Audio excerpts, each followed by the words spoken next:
A coleção não deixa dúvida de que Antônio é um apaixonado por trens. São diversos modelos, dos mais antigos aos mais modernos, além de estações, decorações e outras lembranças de um meio de transporte que, em setembro, completa 2 séculos de existência. Antes um homem se deslocava pela terra através das estradas e dos rios, né? A ferrovia é uma coisa mais recente, 200 anos. Começou com George Stephenson na Inglaterra, que ele desenvolveu um protótipo de uma locomotiva para carregar cerca de 30 toneladas com vagão, com 8 vagões. Foi uma coisa fantástica na época. Mas a ferrovia mesmo, essa invenção dele, só surgiu mesmo tecnicamente perfeita em 1825, ou seja, 190 anos atrás, quando ele fez uma ligação de 32 quilômetros, transportando passageiros na Inglaterra. O Brasil entra nessa história mais ou menos um pouco atrasado, de uma forma bem assim tímida. Começa em 1854, com a inauguração da primeira ferrovia do Brasil, né, a Estrada de Ferro Mauá, do Irineu Evangelista de Souza, e daí para frente começa o nosso período ferroviário. A primeira ferrovia do país ligava a Baía da Guanabara à região serrana do Rio, onde ficava a cidade de Petrópolis, uma das sedes do Império. Pela importância das ferrovias, o imperador Dom Pedro II condecorou Irineu Evangelista de Souza com o título de Barão de Mauá. O projeto dos transportes sobre trilho no Brasil era considerado fundamental para o desenvolvimento econômico do país, especialmente em uma região que contava com o Rio de Janeiro, capital do Império, São Paulo, grande centro econômico, e Minas Gerais, grande produtor de café. No período imperial, o café foi o grande motivador da expansão das ferrovias.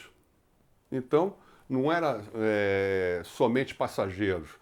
A ferrovia interligou várias cidades importantes e conseguiu utilizar o café como principal receita para a movimentação da carga e que ela sobrevivesse. Foi sempre a região sudeste, até porque, historicamente, foi a região em que iniciou-se o maior desenvolvimento do Brasil, principalmente pelo Triângulo Rio, São Paulo, Belo Horizonte.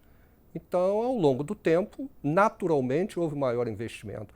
Mas, em compensação, hoje em dia, com essa defasagem de falta de investimentos, isso é geral no país inteiro, porque as regiões mais desenvolvidas também estão tendo digamos assim, uma demanda reprimida maior.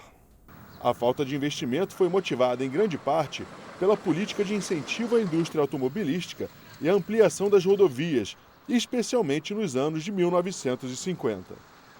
Queria lembrar que nessa época o Brasil estava entrando no sistema rodoviarista e de 1954 nós tínhamos, em termos de malha rodoviária pavimentada, pouco mais de 2.200 quilômetros. De 1954 até 1996, nós partimos de 2.200 quilômetros de rodovia pavimentada para cerca de 150 mil quilômetros de rodovia, só para você perceber como o governo focou no modal rodoviário. Em termos de transporte urbano, existem diversos tipos diferentes de transportes. E todos eles coexistem, digamos que pacificamente, através da integração. Desde aqueles sistemas de menor capacidade que vão fazer a alimentação das estações, até aqueles que vão se constituir no tronco principal. E o principal de todos esses é o metrô pura e simplesmente convencional. Aquele metrô no estilo ferroviário tradicional. Ele é elétrico, subterrâneo, aéreo ou de superfície, tal como o metrô do Rio e o metrô de São Paulo. E ele tem uma capacidade nominal e que é alcançada na prática e às vezes até ultrapassa um pouco, arredondando números de 80 mil passageiros por hora em cada sentido.